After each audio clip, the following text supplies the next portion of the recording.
make fun of or take advantage of someone with a disability.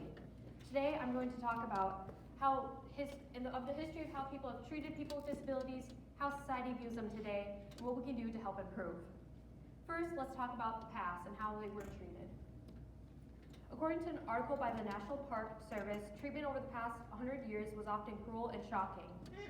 Prior to the 1930s, disabled people were viewed as unhealthy and defective.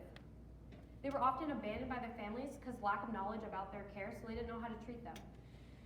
So they're sent off to institutions. The wealthy people, however, were able to keep their people with disability because they had the money to care for and provide for those. The institutions looked like a nice place to go at first, but really it was hell for the patients. Basically, it was like a jail.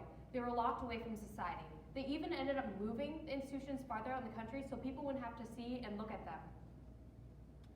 The institutions weren't very nice either. They were understaffed and very crowded. And the staff that they didn't have to pass a background check or anything, so this led to many of the individuals being abused or even sexually assaulted. It was also later found out that the institutions did experiments on the individuals to find a cure for them. This included shock therapy. Willowbrook State School was one of the more popular schools that they had for the institutions, but I don't know why they called it a school because they really didn't teach anything there. They were so understaffed there that they had 3 staff for every 70 patients. This led to many preventable deaths like choking because they were so understaffed. Dr. Crewman, one of the doctors at the institution at the time, wanted to find a cure for hepatitis. So what he did was he infected the individuals at the institutions. He spiked their food with feces that was infected with the virus and even infected live viruses into them. All this was done with no consent. Now that we know how poorly they were treated, let's talk about how individuals with disabilities are treated today. This is one of the institutions when it was first being built, and then this is like a house, like a group home, what they have now, which is basically like a house. Thankfully, the number of institutions declined in the 1980s according to the National Conference of State Legislatures. Nowadays, we have group homes and other assisted living facilities like the one I work at, where it's basically just like, a group home is basically just big a house where you have like 7 to 8 individuals and you have a few staff to help. And they no longer have to live in jail-like buildings. It's also more common for individuals to live with their families or seen more frequently.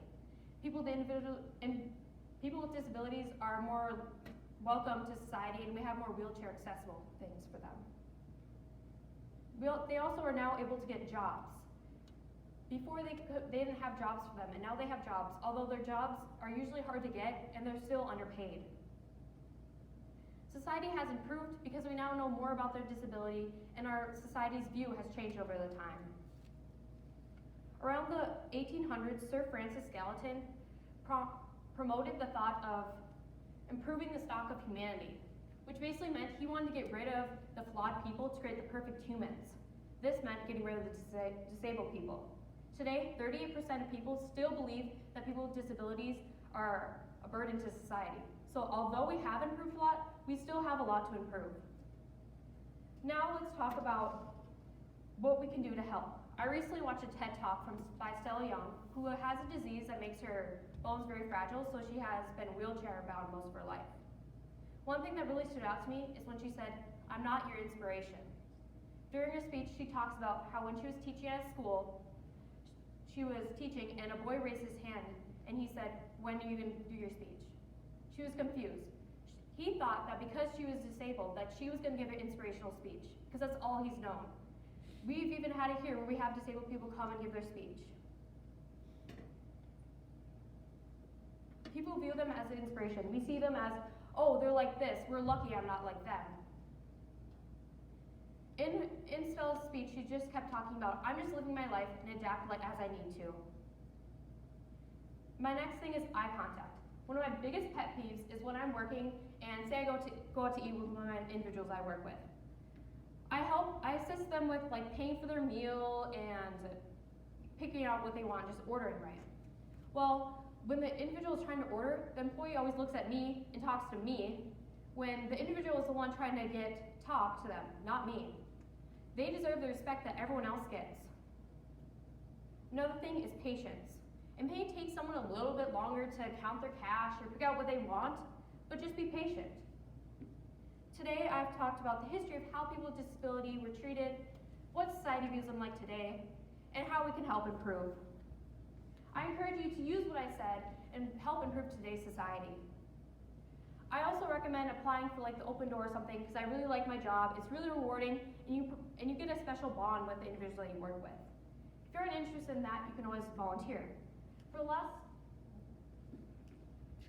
last 2 years, I have been a helper player on the Special Olympics soccer team.